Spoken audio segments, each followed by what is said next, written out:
नमस्कार दोस्तों, मैं हूं आद्या और स्वागत है आप सभी का सिविल्स डेली के daily current affair analysis program में। तो चलिए शुरू करते हैं खबरों का सिलसिला। देखते हैं क्या है खास आज की न्यूज में। तो हमारी सबसे पहली न्यूज जो है वो आरबीआई से आ रही है कि आरबीआई ने अपना स्टेटस को रिटेन किया है in order to spur the growth. जो आरबीआई की मॉनेटरी पॉलिसी कमिटी है, उन्होंने जो पॉलिसी इंटरेस्ट रेट्स हैं बेसिकली उनको अनचेंज्ड रखा है, यानी कि उनमें कोई बदलाव नहीं लाया है। और ये उन्होंने किया है बाय वोटिंग 5-1 मेजॉरिटी। और उन्होंने ये भी कहा है कि by voting this they have said कि we will continue the accommodative stance as long as necessary to revive and sustain growth on a durable basis। तो जो ग्रोथ है उसको ड्यूरेबल बेसिस पे बनाने के लिए, ये इंश्योर करने के लिए कि ड्यूरेबल रिकवरी होती रहे, उन्होंने अकोमोडेटिव स्टैंस को मंजूरी दी है और कंटिन्यू करने को कहा है। उन्होंने ये भी कहा कि ऐसा स्टेप लेने की जो मूल्य वजह थी, जो मेन वजह थी, वो इसलिए थी क्योंकि वो ये इंश्योर करना चाहते हैं कि जो इन्फ्लेशन है वो टारगेट उसका जो है, जो इन्फ्लेशन की दर है वो किसी भी तरह जो है टारगेट में ही रहे आगे के आने वाले टाइम में भी, और वो अनकंट्रोल्ड न हो जाए। ठीक है, तो in order to keep a check on inflation, in order to keep the growth of the economy going forward, उन्होंने ये स्टेप लिया है। ठीक है, तो चलिए समझते हैं यहाँ पर कि मॉनेटरी पॉलिसी का रोल क्या है, मॉनेटरी पॉलिसी क्या होती है, ये सारी चीजें। लेकिन उससे पहले मैं आपको बता दूं, जो भी हाईलाइटेड पोर्शन हैं आज के इस आर्टिकल में, उनको आप एक बार रीड जरूर कर लीजिएगा। स्पेशली जो ये वाला पैराग्राफ है, लास्ट सेकंड पैराग्राफ, इसको रीड कर लीजिएगा। क्यों? क्योंकि यहाँ पर आपको बताया है सीपीआई रीडिंग वगैरह के बारे में, और even the last second third paragraph also. ठीक है, ये सारा इसमें जो रियल जीडीपी ग्रोथ है उसके बारे में बताया गया कि उसको प्रोजेक्ट किया है गया है 7.8% की दर पे, और Q1 कितना है, Q2 कितना है, Q3 कितना है और Q4 कितना है। ठीक है, तो ये सारी चीजें चलिए समझते हैं थोड़ा सा और इस आर्टिकल को, और जो इसमें से कॉन्सेप्ट्स हमें पूछे जा सकते हैं। क्यों इस आर्टिकल को इतना ज्यादा समझना जरूरी है? क्योंकि मॉनेटरी पॉलिसीज जो हैं, ठीक है, ये यूपीएससी का, इनफैक्ट यूपीएससी में जो इकोनॉमिक्स के क्वेश्चंस हमारे आते हैं उसका one of the most favourite areas है। ठीक है, और यहां से आपको मेंस में तो देखिए क्वेश्चन आते ही आते हैं, प्रीलिम्स में जो क्वेश्चंस आते हैं वो आते हैं कॉन्सेप्ट बेस्ड, और वहां पर आपकी कॉन्सेप्चुअल क्लैरिटी चेक की जाती है, कैसे आपको स्टेटमेंट वाइज देकर, और इस स्टेटमेंट में थोड़े बहुत चेंजेस कर दिए जाते हैं। ठीक है, तो समझते हैं कि मॉनेटरी पॉलिसी कमिटी क्या होती है। देखिए, एक मॉनेटरी पॉलिसी कमिटी जो है ये आरबीआई की ही एक कमिटी है, जिसको की काम दिया गया है of fixing the benchmark policy interest rates का। ठीक है, और ये काम क्यों दिया गया है? ये काम इसीलिए दिया गया है ताकि जो इन्फ्लेशन है वो आपका स्पेसिफाइड टारगेट लेवल के अंतर्गत ही रह सके, वो अनकंट्रोलेबल न हो जाए।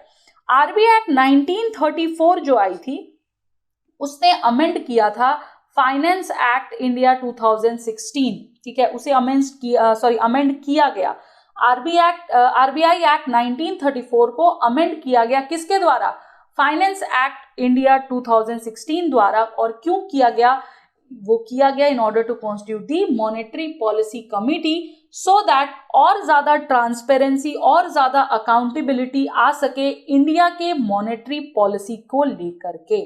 ठीक है, और ज्यादा जो है चीजें क्लियर हो सकें, कहीं कोई फ्रॉडुलेंट का वो न रहे, सारी चीजें जो हैं वो चेक में रहें, कंट्रोल में रहें। ये सारी चीजें इंश्योर करने के लिए, एक ट्रांसपेरेंट प्रोसेस बनाने के लिए आरबीआई एक्ट 1934 को अमेंड कर दिया गया फाइनेंस एक्ट के द्वारा। और ये पॉलिसी जो हुई यहाँ पर, वो ये हुई कि जो पॉलिसी है उसको पब्लिश किया जाएगा after every meeting with each member explaining his और हर ओपिनियंस, की जितने भी मेंबर होंगे इस कमेटी के वो अपने ओपिनियन को एक्सप्लेन करेंगे हर एक मीटिंग के बाद। ठीक है, और ये पॉलिसी जो है वो पब्लिश भी की जाएगी। इतना ही नहीं, ये जो कमेटी बनाई गई वो गवर्नमेंट ऑफ इंडिया को आंसरेबल होगी अगर इन्फ्लेशन एक्सीड करता है अपनी रेंज को फॉर दी कॉन्जिक्यूटिव 3 months, कि अगर 3 महीने से ज्यादा, मतलब 3 मंथ के साथ साथ कॉन्जिक्यूटिव जो 3 मंथ्स है हमारे, उनसे ज्यादा अगर इन्फ्लेशन की दर या इन्फ्लेशन इंक्रीज होता है तो ये कमेटी आंसरेबल होगी किसे? गवर्नमेंट ऑफ इंडिया को। यहाँ पर एक छोटा सा क्वेश्चन है आपके लिए, इसको जरा ट्राई करिएगा। अच्छा देखिए, मैंने इसमें जो कल हमने आपसे क्वेश्चन पूछे थे वो आपने आंसर दिए हैं, बखूबी आंसर दिए हैं और बहुत अच्छे से आंसर दिए हैं, ठीक है। वो थोड़े लंबे आंसर्स हुए इसलिए मैंने उसको यहाँ पर आज लगाया नहीं, बट वेल डन गाइस, बहुत अच्छे तरीके से आपने आंसर किया है, ठीक है, each one of you. Also आज का जो यहाँ पर एक छोटा सा क्वेश्चन इससे निकल कर आ रहा है कि who is the chairperson ex officio of the monetary policy committee, ये आपको मुझे आज आंसर करना है। सबसे पहले ये है हमारा आज का क्वेश्चन नंबर 1, ठीक है। चलिए आगे चलते हैं, देखते हैं और क्या कहा से हमारे लिए। नेक्स्ट न्यूज हमारी जो है वो आ रही है क्योंकि टीआरएस एमपी जो हैं उन्होंने प्रिविलेज मोशन रन किया है अगेंस्ट पीएम मोदी। और क्यों हुआ है ये हुआ है over the comments on the Telangana formation के ऊपर, ठीक है। तो यहां पर पॉलिटिकल मुद्दे होते हैं, बहस होती है पार्लियामेंट में, लेकिन पार्लियामेंट में होने वाली बहस से जो पर्टिकुलर कीवर्ड निकल कर आता है, जैसे कि प्रिविलेज मोशन इस न्यूज का कीवर्ड है, ये एक बहुत इंपॉर्टेंट रोल प्ले करता है इन दी यूपीएससी प्रीलिम्स एग्जामिनेशंस, ठीक है। तो समझते हैं कि सबसे पहले प्रिविलेज मोशन क्या होता है। देखिए, जब भी राइट्स और इम्यूनिटीज जो है उन्हें डिसरिगार्ड किया जाता है तो वहां पर ऑफेंस आता है ब्रीच ऑफ प्रिविलेज का, जो कि पनिशेबल है, ठीक है, under what? Under law of parliament. और एक नोटिस मूव की जाती है, एक नोटिस रन की जाती है in the form of a motion by any member of either house. मतलब कि यहां पर ये मोशन, जो प्रिविलेज मोशन है, वो कौन रन कर सकता है? तो वो होगा सिर्फ और सिर्फ मेंबर ऑफ ईदर लोकसभा या राज्यसभा, अगर हम पार्लियामेंट की बात कर रहे हैं तो, ठीक है। और ये रन किया जाएगा against those who are being held guilty of breach of privilege के लिए। हर हाउस में, in fact each of the house जो है वो क्लेम भी करता है राइट टू पनिश। क्या क्लेम करता है? Right to punish as contempt actions which while not breach of any specific privilege are offenses against its authority and dignity। तो privilege motion अपने आप में बहुत इंपॉर्टेंट है, ठीक है। इसको थोड़ा और समझेंगे डिटेल में। देखिए, दोनों ही न्यूज़पेपर्स में, यानी कि द हिंदू की मैंने आपको वेबसाइट की क्लिपिंग अभी आगे लगाई हुई थी, और ये जो आप इमेज देख रहे हैं ये हमारे इंडियन एक्सप्रेस का है, ठीक है। तो ये ऐसी न्यूज थी जो दोनों ही न्यूज़पेपर्स ने कवर किया। इनफैक्ट जो हमने पहली न्यूज डिस्कस की है आरबीआई पर ग्रोथ वाली, वो भी दोनों न्यूज़पेपर्स ने कवर किया है। तो ये इंपॉर्टेंट न्यूज़ हैं वैसे भी, ठीक है। तो यहाँ पर देखिए बताया गया है कि जो तेलंगाना राष्ट्र समिति है, यानी टीआरएस जो है, उनके एमपीज ने एक नोटिस जो है दिया है राज्यसभा में for moving privilege motion against whom, against PM Narendra Modi. क्योंकि उन्होंने उनके ये प्रिविलेज मोशन किस उस पर दिया गया है? तो ये प्रिविलेज मोशन जो रन किया गया है, ये किया गया over the remarks of PM Modi on the passage of Andhra Pradesh bifurcation bill in 2014, जिसकी वजह से तेलंगाना बना, ठीक है।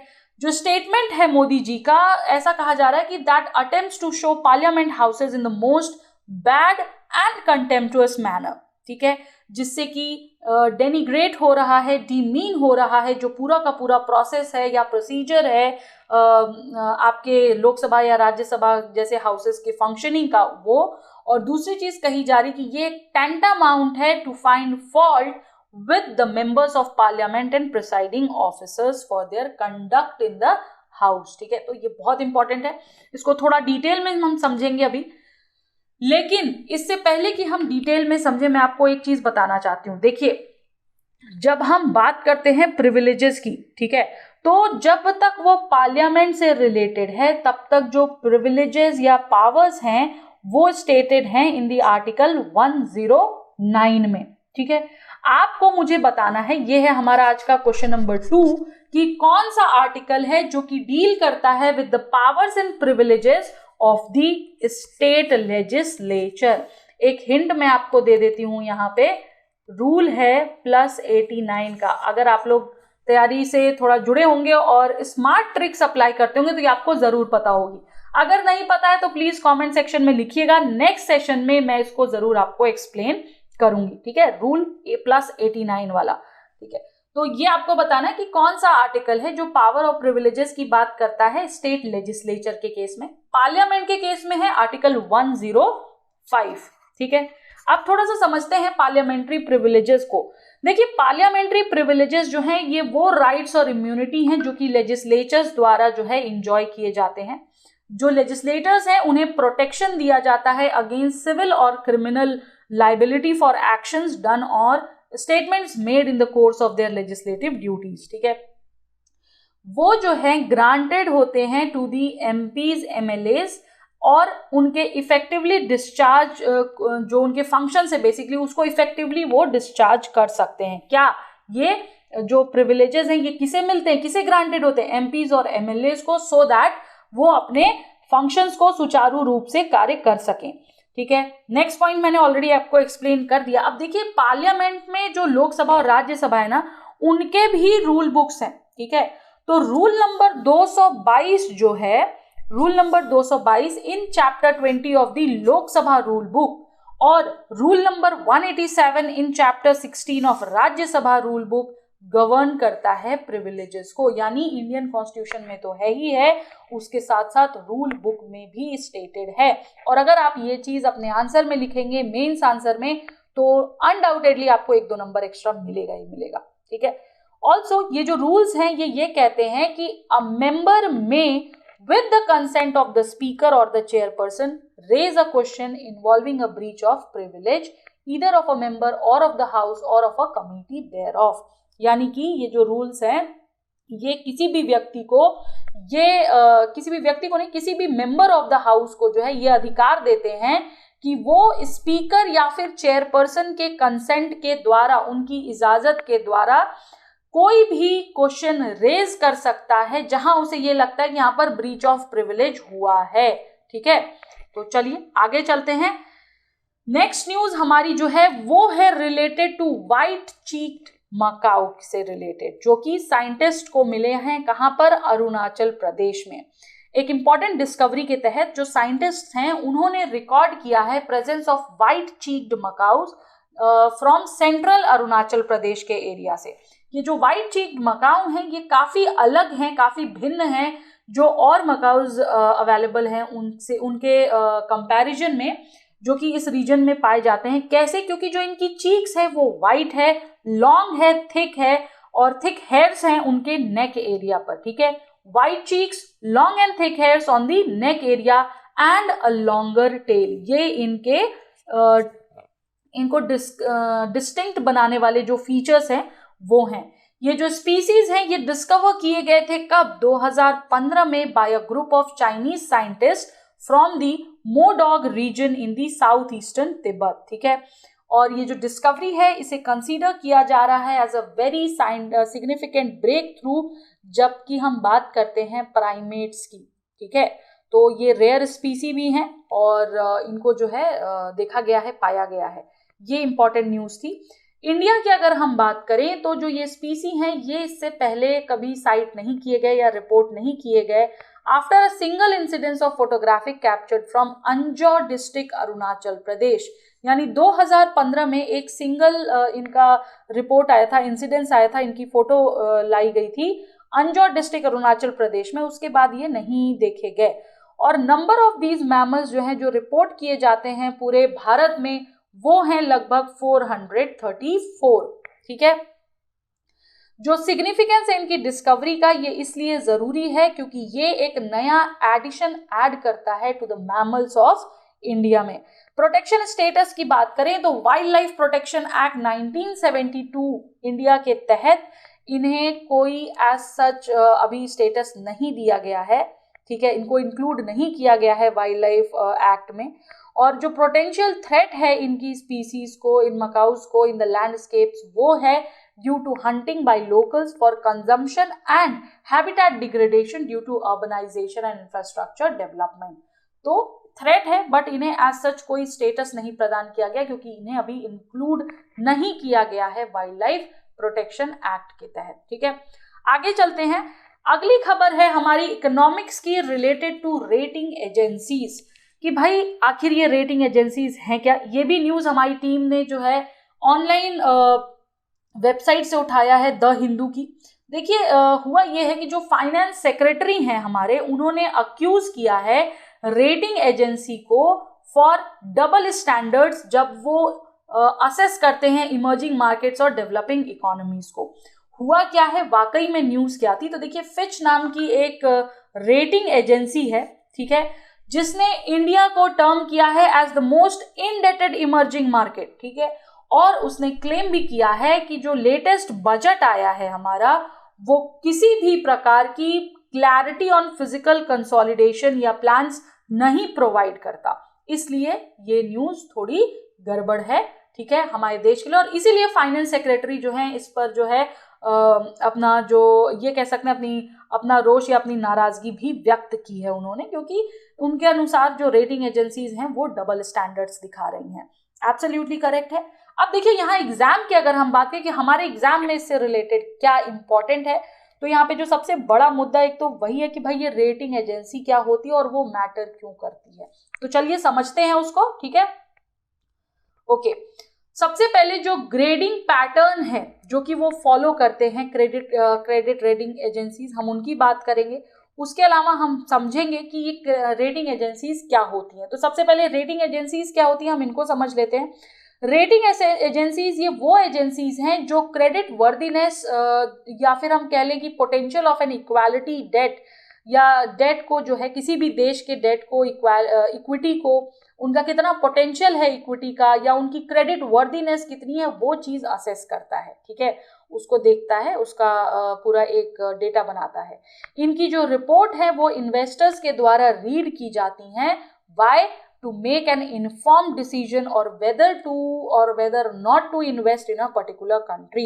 यानी कोई भी बड़ा इन्वेस्टर अगर उसे भारत में इन्वेस्ट करना है या लेट्स से चाइना में इन्वेस्ट करना है, तो वो इन रेटिंग एजेंसीज के डेटा को उठाएगा, रिपोर्ट्स को उठाएगा, उसको पढ़ेगा, और अगर उसको लगता है कि नहीं यहाँ पर इन्वेस्ट करने में फायदा है तो वो फायदा करेगा। इसलिए इनकी रिपोर्ट्स बहुत ज्यादा इंपॉर्टेंट है।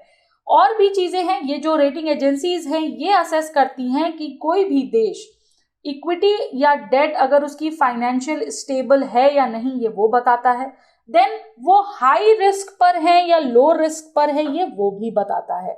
अगर हम सिंपल टर्म्स में बात करें तो जो इनकी रिपोर्ट्स होती हैं वो इन्वेस्टर्स को हेल्प करती हैं ये समझने में कि आने वाले टाइम में अगर वो इन्वेस्ट करता है तो उसे रिटर्न कितना और कैसा मिलेगा। ठीक है, व्हाट दे डू एक्चुअली जो रेटिंग एजेंसीज है वो करती क्या है, तो ये पीरियोडिकली रीइवैल्यूएट करती हैं प्रीवियसली असाइंड रेटिंग्स को, जो कि नए डेवलपमेंट्स या जियोपॉलिटिकल इवेंट्स या सिचुएशंस के बाद उभर कर आते हैं। और जो सिग्निफिकेंट इकोनॉमिक अनाउंसमेंट्स होती हैं उनके द्वारा जो कंसर्न एंटिटीज होती हैं उनको भी ये असेस करता है, इवैल्यूएट करता है। इनकी जो रिपोर्ट्स है वो सोल्ड की जाती है, पब्लिश की जाती है in the financial and daily newspapers में। ठीक है, तो ये बताता है कि कौन सी कंट्री डेट में है, कौन सी कितना है, कौन सी अच्छा परफॉर्म कर रही है, ये सारी चीजें। अब हम समझते हैं इनका ग्रेडिंग पैटर्न। ठीक है, तो 3 प्रोमिनेंट रेटिंग एजेंसीज हैं वर्ल्ड वाइड। सबसे पहला हमारा स्टैंडर्ड एंड पुअर जिसको हम S&P कहते हैं, दूसरा है हमारा मूडीज और तीसरा है हमारा फिच। ठीक है, ये तीनों जो हैं ये लगभग सिमिलर ग्रेडिंग पैटर्न देती हैं। आप इमेज देख सकते हो ये वाली। इनके जो टेबल कीज है वो ऐसे होते हैं: highest grade credit, very high grade credit, high grade credit, good credit, then speculative grade, then very speculative, then substantial risk या फिर डिफॉल्ट। ठीक है, जो स्टैंडर्ड और पुअर है वो अकॉर्ड करते हैं highest grade, that is AAA। ठीक है, ये वाले ग्रेड्स। ओके, और उन देशों को या उन इक्विटीज को जो कि एक्सीडिंगली हाई कैपेसिटी में होते हैं to meet the financial commitments, यानी जो अच्छा परफॉर्म कर रहे होते हैं इन शॉर्ट। ठीक है, दूसरी चीज जो ग्रेडिंग स्लैब है उनमें आपको लेटर्स दिखेंगे A, B, C जैसे, राइट? आप देख सकते हो पहले A है, देन B है, देन C है। Okay, with an addition a single or double letter denoting a higher grade. Okay, जो मूडीज है वो सेपरेट करता है रेटिंग्स को into 2 short and long term definitions. Its longer term grading ranges from capital A AA to C और जो high with AAA being the highest. यानी कि अगर आप ये वाली देखोगे तो ये वाली जो है ये हाईएस्ट मानी जाती है इनकी. फिच जो है, जो कि जिस पर की लेकर के पूरा बवाल हुआ है इस चीज को, तो फिच जो है उसके रेट्स भी कैपिटल AAA से D तक के होते हैं. D जो है वो लोवेस्ट होता है और it follows the same succession scheme जो कि S&P या फिर मूडी फॉलो करता है. ठीक है, तो इस तरीके से ये अपने देशों को रैंक करते हैं अलग अलग आधार पे. ठीक है, तो आपको सिर्फ ये पता चलेगा कि भाई चलो लेट्स से यूएस है, यूएस के पास आपका A1 है, तो आपको ये आइडिया लग जाएगा कि A1 का मतलब हो गया high grade credit according to the Moody's rating. ठीक है, तो ऐसी चीजें चलती हैं इसमें. ओके, ठीक है, ये थी हमारी न्यूज. नेक्स्ट न्यूज हमारी है क्रिप्टो से रिलेटेड. जो हमारे आरबीआई के गवर्नर साहब हैं, ठीक है, गवर्नर जी हैं हमारे दास साहब, शक्तिकांत दास, उन्होंने कहा है कि जो क्रिप्टो करेंसीज हैं ये अपने आप में एक थ्रेट है to the country's financial stability और उसकी कोई भी अंडरलाइंग वैल्यू नहीं है.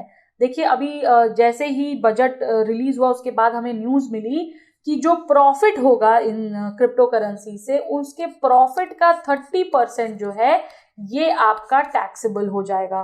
ठीक है, टैक्स कट जाएगा. ठीक है, तो उसके बाद जो है काफी उतार चढ़ाव आ रहे हैं इसमें, और उसी उतार चढ़ाव को मद्देनजर रखते हुए आरबीआई गवर्नर ने ये हमें बताया है. उन्होंने ये भी कहा है कि वो लोग जो क्रिप्टो करेंसीज में इन्वेस्ट कर रहे हैं उन्हें ये अपने दिमाग में रखना चाहिए कि ये जो क्रिप्टो करेंसीज हैं, पहली चीज तो ये कि इनकी कोई अंडरलाइंग असेट वैल्यू नहीं है, नॉट इवन अ ट्यूलिप. और दूसरी चीज उन्होंने कहा कि जो ट्यूलिप रेफरेंस है यहाँ पर वो 17th सेंचुरी मार्केट बबल से रिलेटेड मैंने दिया है, जब इन्वेस्टर्स जो है वो बेट करते थे on the price of tulip bulbs. ठीक है, तो not even like a tulip bulb भी इसकी इंपॉर्टेंस है. ठीक है, और प्राइवेट क्रिप्टो करेंसी जो है, या आप जो भी नाम इसको दे सकते हैं, वो एक बहुत बड़ा थ्रेट उभर कर आ रहा है. किसके लिए? मैक्रो इकोनॉमिक और financial stability of a country के लिए. ठीक है, तो ये चीजें इंपॉर्टेंट. और उन्होंने ये भी कहा कि आप जब जो भी इसमें इन्वेस्ट कर रहे हैं उनको ये भी दिमाग में रखना चाहिए कि भाई आप अपनी इन्वेस्टिंग जो है वो स्वयं के द्वारा रिस्क पर डाल रहे हैं. ठीक है, तो ये चीजें उभर कर आई हैं. ये मैंने आपको इसलिए दिया कि क्रिप्टो करेंसी में पहले भी क्वेश्चन पूछा जा चुका है, और ये एक इंपॉर्टेंट क्वेश्चन यहाँ पर आपके लिए मैंने लाया है. मेंस का क्वेश्चन है ये.